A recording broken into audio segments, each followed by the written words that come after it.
Mesdames et messieurs, bonsoir. Merci de vous informer sur RTI 1. Voici les titres de votre édition de 20h. En fin d'émission en Côte d'Ivoire, les ambassadeurs d'Italie et du Nigeria font leurs adieux au président de la République, Alassane Ouattara. Les deux diplomates ont salué l'excellence des relations entre leur pays et la Côte d'Ivoire.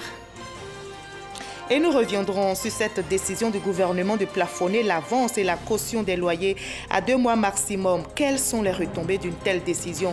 Qu'en pensent les populations? Nos reporters ont interrogé des locataires et des propriétaires de maisons. Conakry abrite le forum ivoiro-guinéen. Le forum porte déjà ses fruits.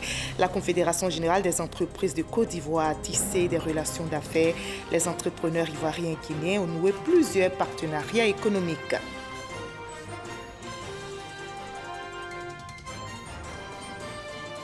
En RD Congo, 38 nouvelles fosses communes ont été découvertes au Kasaï, dans le centre du pays, par les Nations Unies. Des nouveaux sites qui portent à plus de 80 le nombre de charniers découverts depuis le début de l'insurrection en août 2016. Soyez les bienvenus sur RTI 1. Commençons par la Côte d'Ivoire où les ambassadeurs du Nigeria et d'Italie ont fini leur mission. Avant leur départ d'Abidjan, ils ont été reçus au palais présidentiel.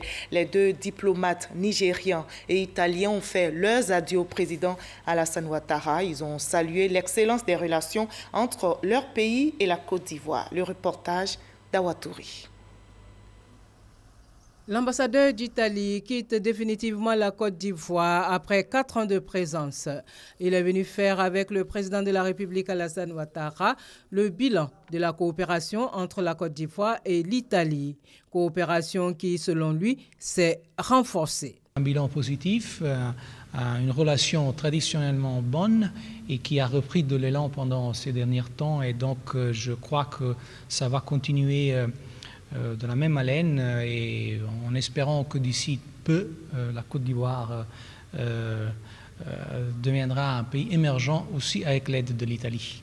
Fin de mission également pour l'ambassadrice de la République fédérale du Nigeria en Côte d'Ivoire, Madame Ifeoma Akabougou Chinwuba. Je suis venue faire mes adieux à Son Excellence, Monsieur le Président de la République.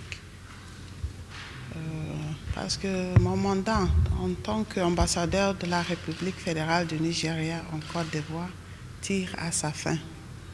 Les coutumiers à l'arrivée et puis au départ de venir saluer le chef. C'est en janvier 2014 que l'ambassadrice de la République fédérale du Nigeria a présenté ses lettres de créance au président de la République, Alassane Ouattara.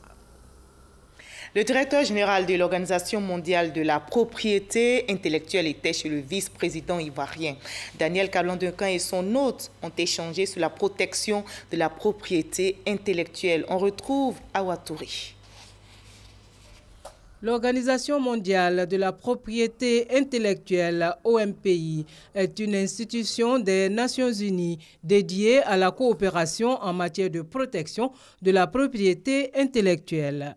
Le directeur général de l'OMPI et le vice-président Daniel Kablan-Duncan ont échangé sur les nouveaux enjeux du système de protection intellectuelle. Nous avons discuté de la coopération qui existe entre l'Organisation mondiale de la propriété intellectuelle et la Côte d'Ivoire, une très bonne coopération, une profonde coopération qui couvre sujets tels que ceux qui sont gérés par le ministre de la Culture et la francophonie, le renforcement du BURIDA, le Bureau national pour le droit d'auteur, pour assurer une bonne commercialisation de toutes les œuvres culturelles qui sont nées ici au Côte d'Ivoire. Nous avons parlé aussi de la contribution que peut faire la propriété intellectuelle à la chaîne de valeur, commençant avec l'agriculture, les appellations d'origine, l'application pour démontrer la richesse et la spécificité des produits agricoles ivoirienne, son rôle dans la commercialisation et bien sûr comment la propriété intellectuelle peut accompagner la Côte d'Ivoire dans le grand plan de la restructuration économique. Francis Goury est à la tête de l'OMPI depuis 2008. Il a été réélu en 2014 pour un second mandat de 6 ans. Le Premier ministre Amadou Gon Coulibaly a présidé aujourd'hui la fin de la réunion de cadrage de la mission interministérielle ivoiro-française ici à Abidjan. L'objectif de cette réunion de synthèse, trouver les mécanismes pour affermir la coopération économique et financière entre les deux pays, c'est-à-dire la Côte d'Ivoire et la France. La réunion d'Abidjan fait suite à celle de l'Élysée à Paris entre les présidents ivoiriens et français. C'était le mois dernier. Le ministre de la Communication, de l'Économie numérique et de la Poste était au grand rendez-vous de Fraternité Matin.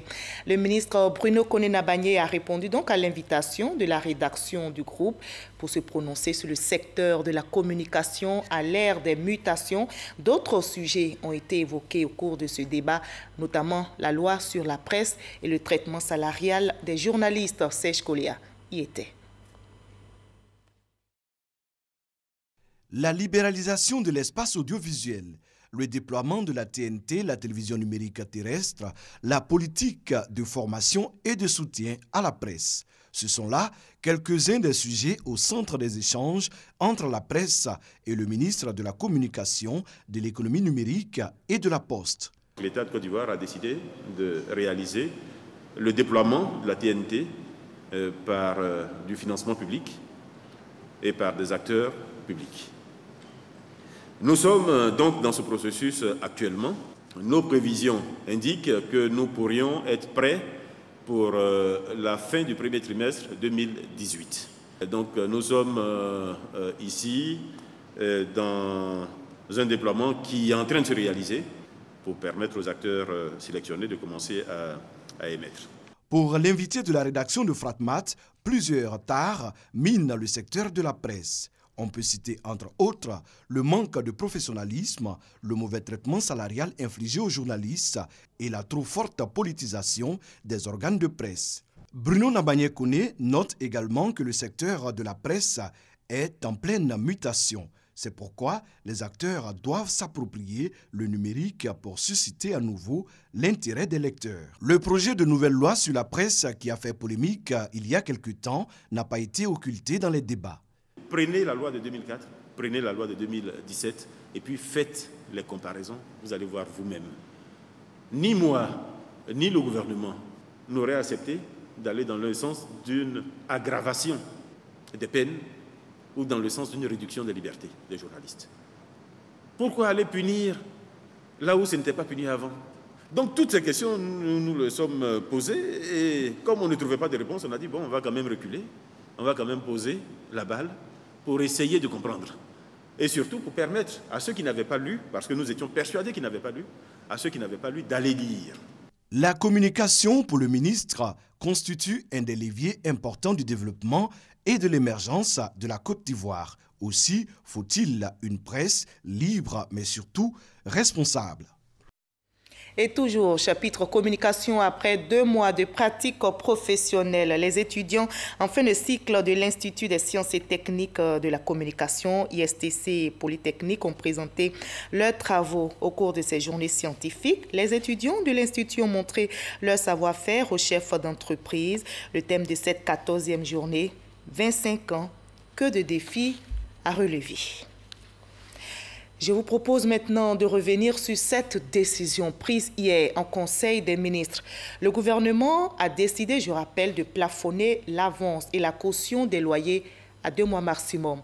La non-application de cette mesure constituera une fraude fiscale et sera sanctionnée.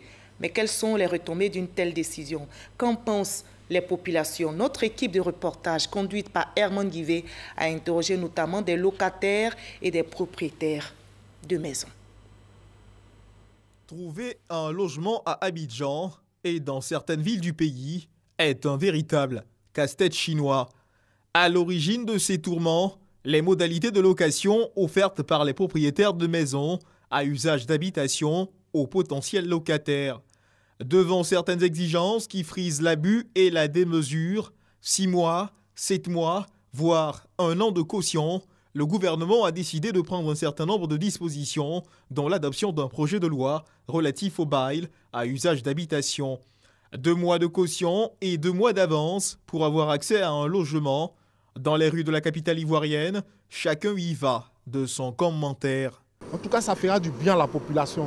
Parce que ce n'est pas tout le monde qui a les moyens de payer jusqu'à 10 mois de caution, 10 mois d'avance. C'est trop. Ce que le gouvernement a décidé, je sais que c'est un ouf de soulagement pour la population.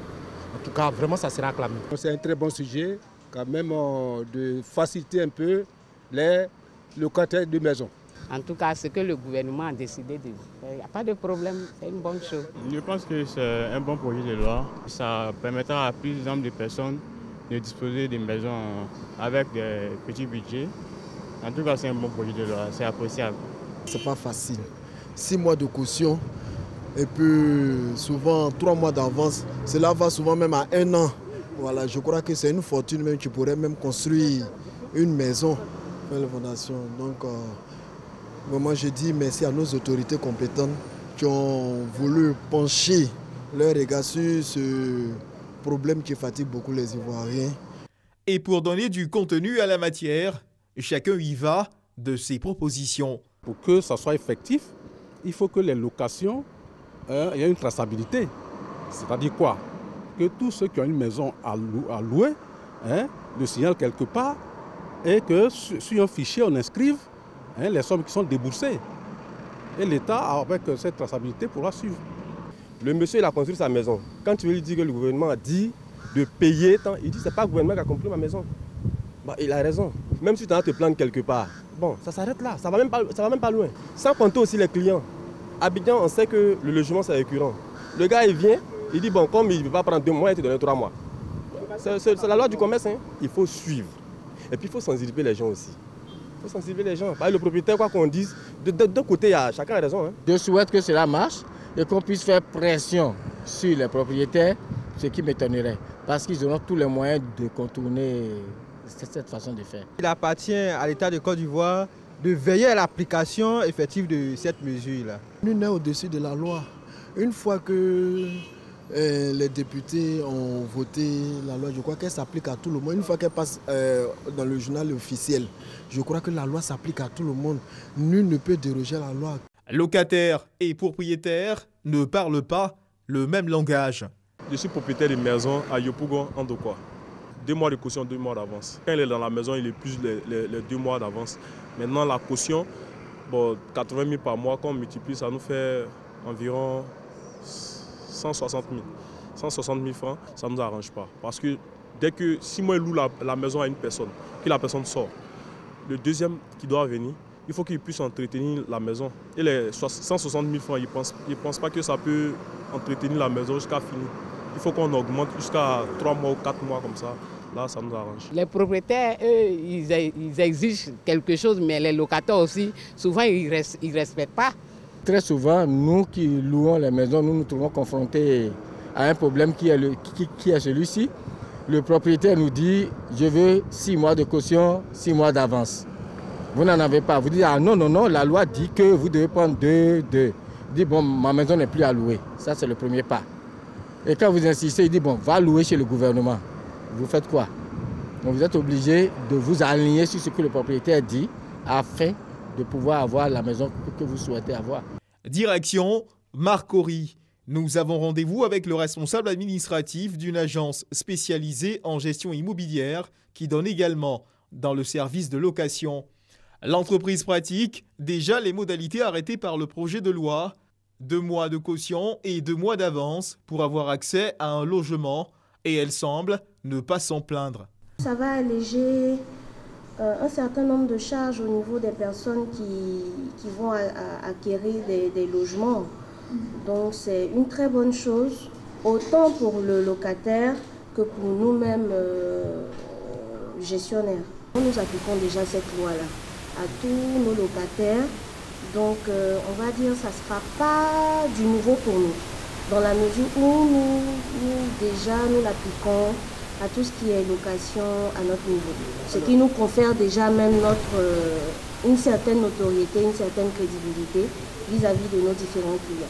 Selon le gouvernement, Ce dispositif a pour objectif de réguler au mieux les rapports entre le bailleur et le locataire, d'encadrer durablement les mouvements des loyers, de simplifier, de sécuriser la location et surtout de rééquilibrer les coûts de location des logements. La garantie locative doit être remboursée au locataire dans un délai d'1 mois après la restitution des clés. En cas de rupture du contrat, le locataire doit se mettre à jour vis-à-vis du bailleur. Au cas où les travaux auraient été effectués par le bailleur, le locataire a pour obligation de les rembourser. Plusieurs autres mesures encadrent ce projet de loi. Mesures visant à garantir les droits du bailleur et du locataire.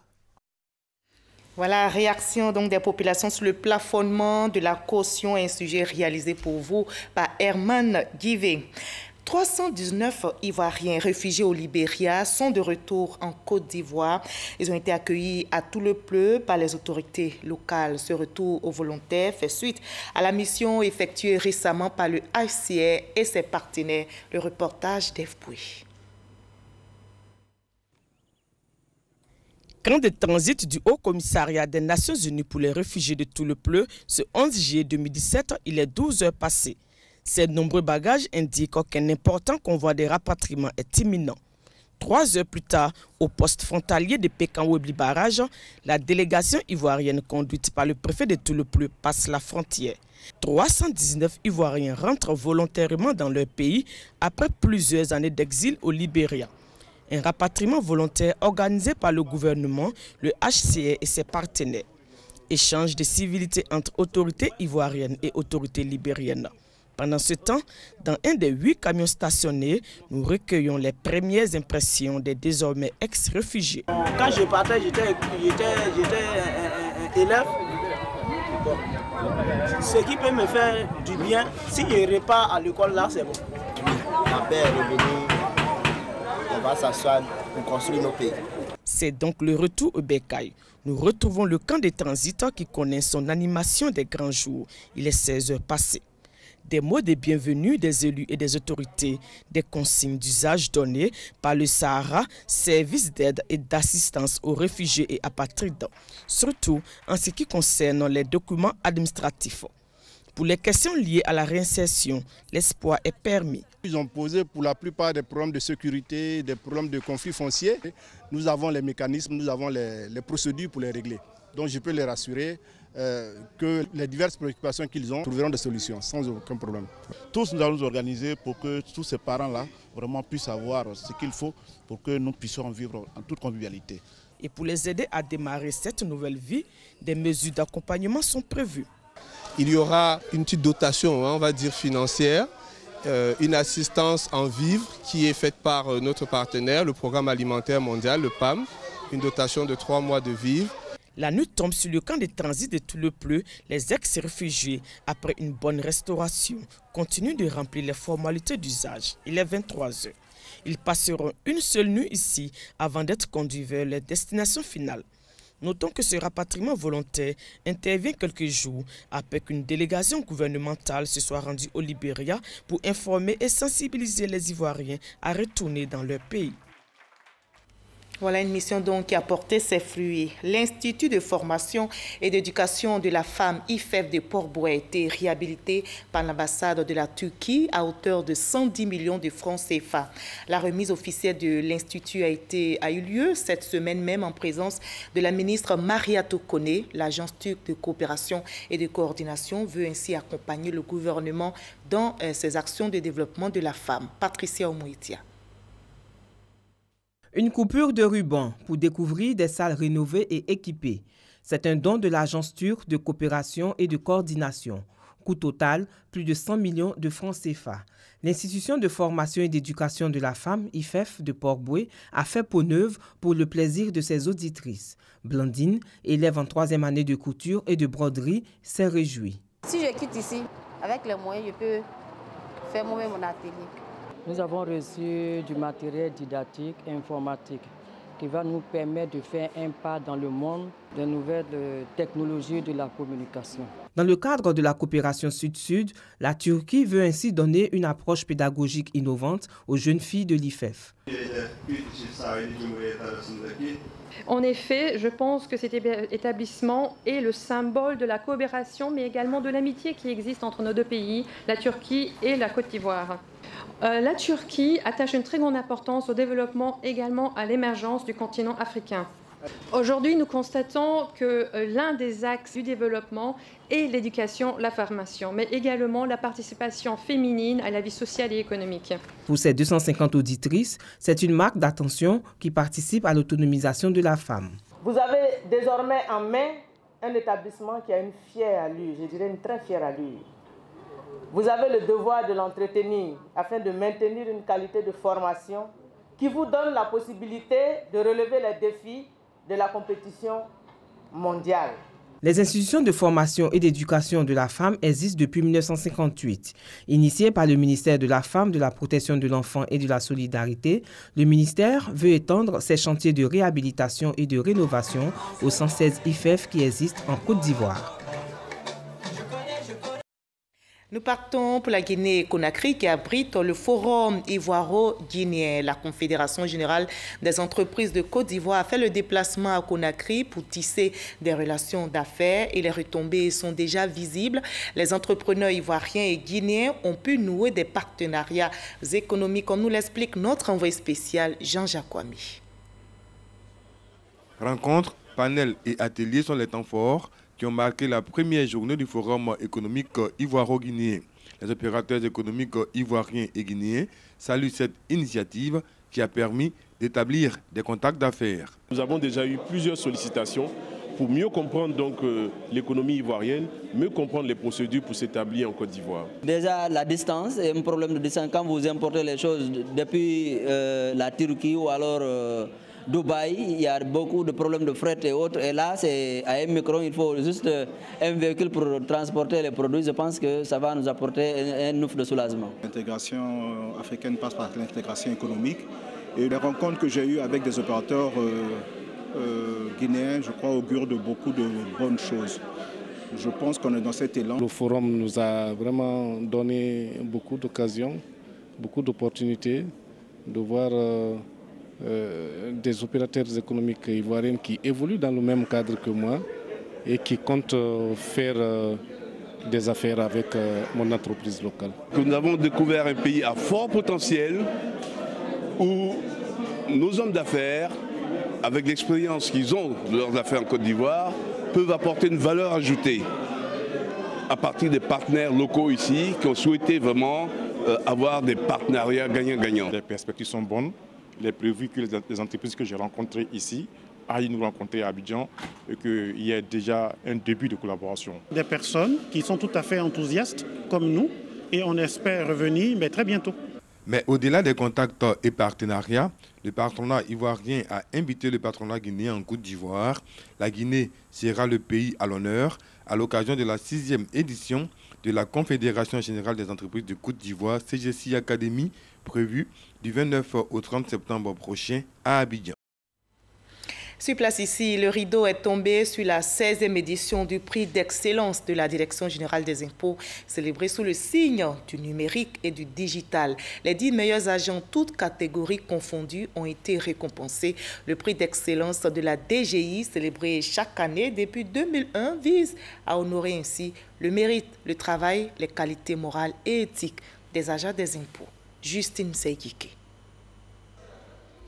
Pour l'année 2016, objectif de recouvrement des impôts divers au centre des impôts de Makori 1, 4 milliards 799 millions de francs CFA.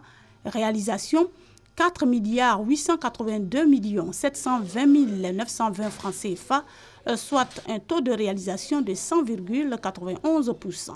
Premier semestre 2017, objectif 3 milliards 706 millions 300 000 francs CFA. Réalisation 4 milliards 81 millions 94 889 francs CFA, soit un taux de réalisation de 110,11%. Ce sont ces performances et bien d'autres qui ont valu à Nguessan Kwadio Théophile d'être le lauréat. Des lauréats, de la 16e édition du prix d'excellence de la Direction générale des impôts après avoir été 4 fois lauréat. Son secret, le travail bien fait et l'esprit d'équipe. Nous ne nous contentons pas seulement de réaliser l'objectif qu'on nous assigne chaque mois. Nous allons au-delà, nous faisons des plus-values de sorte à combler les autres services qui font des déficits au niveau de la direction régionale. Cette édition célèbre non seulement les meilleurs agents des impôts, mais aussi la digitalisation de la Direction générale des impôts avec le portail e-impôts qui permet aux grandes entreprises de s'acquitter de leurs impôts via Internet. Cette application qui s'étendra aux petits contribuables les mois à venir permet à la Direction générale des impôts de faire des bons prodigieux en matière de recouvrement de recettes brutes. 1060 milliards de francs CFA de recettes mobilisés 6 mois seulement, de janvier à juin 2017, après son utilisation, soit 10% de plus que l'année dernière. Une solution innovante, saluée et encouragée. J'ai vu les films, j'ai vu les réformes, j'ai vu les innovations, j'ai vu l'impulsion de Monsieur le ministre. C'est pour cela que je rappelle tout juste pour vous adresser mes félicitations et mes encouragements pour mettre tout cela en œuvre et de poursuivre dans cette voie qui est une voie difficile mais exaltante. Les chantiers envisagés au sein de l'administration fiscale pour le reste de l'année et pour les années à venir sont encore nombreux. Il s'agit notamment de la mise en œuvre de la Télélias, de l'élaboration du nouveau schéma directeur informatique, de la finalisation du projet de facture normalisée électronique et de tous les autres projets initiés au sein de la DGI qui visent à rendre encore plus dynamique et efficace la gestion de l'administration fiscale et surtout de faciliter la vie des contribuables. Le prix d'excellence institué en 2001 par Lambert Fekese, en son temps directeur général des impôts, a vu le mérite et le travail d'une dizaine d'agents, toutes catégories confondues, récompensés avec 10 prix. Seul le prix de l'innovation n'a pu être attribué, faute de candidature. Délégation de services publics, maîtrise d'ouvrages publics délégués, autant de vocables utilisés dans le domaine de la commande publique, mais l'absence de tests pour réguler les relations entre l'État et le privé doit être corrigée selon la direction des marchés publics. Une rencontre se tient donc pour en parler, nous dit Mahama Traoré. Optimiser le système de passation des marchés publics, voilà qui motive la dynamique de réforme engagée par le gouvernement ces dernières années. Après l'adoption en 2014 d'un nouveau code des marchés publics, la dématérialisation récente des procédures de passation capte désormais sur la transposition des directives de l'Union économique et monétaire ouest-africaine, UEMOA, au niveau local.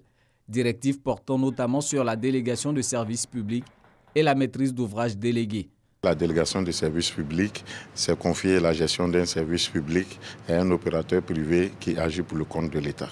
La maîtrise d'ouvrage délégué, il s'agit de réglementer la contractualisation entre les services de l'État. Même si ces deux mécanismes sont déjà utilisés sur le terrain par les acteurs, ils ne disposent pas encore de cadre réglementaire formel et juridique. Cette transposition vise plus de transparence dans le processus de la commande publique et une plus grande efficacité de la dépense. Le recours à la maîtrise d'ouvrage public délégué, à l'assistance des maîtrises d'œuvre et à la maîtrise d'œuvre permettra d'accroître la capacité des administrations dépensières, d'assurer la célérité des acquisitions tout en désengorgeant les administrations centrales. Ce recours permettra surtout de promouvoir les métiers relevant de l'ingénierie publique et ainsi de maîtriser les prévisions budgétaires pour les investissements et réduire les risques de défaillance des titulaires de contrats. Réunis pour 4 jours à Grand Bassam, la direction des marchés publics et les acteurs du système vont élaborer les futurs textes et un projet de décret portant réglementation de la maîtrise d'ouvrages publics délégués. Ils seront ensuite proposés au gouvernement pour adoption. C'est une triste nouvelle, on l'a appris aujourd'hui. L'ancien président de la BAD, Babacar Ndiaye, est décédé ce matin dans un hôpital à Dakar à l'âge de 81 ans. Il a présidé aux destinées de la Banque africaine de développement pendant 10 ans. Recruté donc en 1965, il est parmi les premiers cadres de la BAD. Un sujet plus gai à présent, plus que 8 jours donc pour démarrer les compétitions des Jeux de la francophonie à Abidjan. La capitale économique ivoirienne se prépare donc activement. Une opération grand ménage dénommée spéciale francophonie vient d'être lancée par les ministres Begré Mambé et Anne-Désirée Ouloto. Le témoignage de Grace Kando. Abidjan va vibrer au rythme des 8e Jeux de la francophonie à partir du 21 juillet et ce jusqu'au 30 juillet prochain. Un événement de taille qui enregistre, entre autres, la participation de 4000 athlètes et compétiteurs venant de 84 pays francophones et des pays observateurs. La salubrité de la ville d'Abidjan s'invite aussi à cette cérémonie. Maintenir les communes propres avant et après les Jeux, un engagement pris par les maires du district d'Abidjan dans la commune de Makori. La première image que les athlètes verront, c'est Makori. Makori va être la capitale d'Abidjan. Donc Makori doit être à la hauteur. Pour que Makori reflète l'image d'Abidjan, le vrai Abidjan, l'Abidjan propre, Abidjan qu'on a connu il y a de cela très longtemps.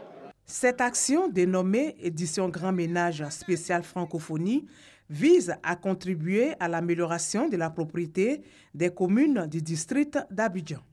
Le ministre Robert Begré Mambé a sonné la mobilisation pour que chacun apporte sa contribution. Les maires considèrent que Abidjan doit être un modèle de propriété. Pour bien accueillir toutes ces personnalités, les athlètes qui viendront, le ministère ne pouvait pas être en reste. Je considère qu'aujourd'hui, c'est un signal fort. Nous sommes tous mobilisés pour faire en sorte que ces Jeux se déroulent dans un cadre de vie propre et assaini. Nous sommes déjà à la tâche, Madame le ministre et moi. Nous avons déjà retravaillé toute la route qui va à la décharge et nous avons mis en mission un groupe pour que tous les points où il y a encore des difficultés et les points qu'on va nous signaler, on puisse intervenir en masse et proprement. Toujours selon le ministre, auprès du président de la République, chargé des 8e Jeux de la francophonie, tout est fin prêt pour accueillir les athlètes. Begré Mambé invite les jeunes à une mobilisation exceptionnelle autour de ces Jeux. L'ambiance est tout autre. Malheureusement, en RD Congo, 38 nouvelles fosses communes ont été découvertes au Kasaï, dans le centre du pays, par les Nations Unies. Des nouveaux sites qui portent à plus de 80 le nombre de charniers découverts donc depuis le début de l'insurrection en août 2016. Fin de ce 20h. Merci à vous tous de votre aimable attention. Je vous retrouve demain à la même heure et sur la même chaîne.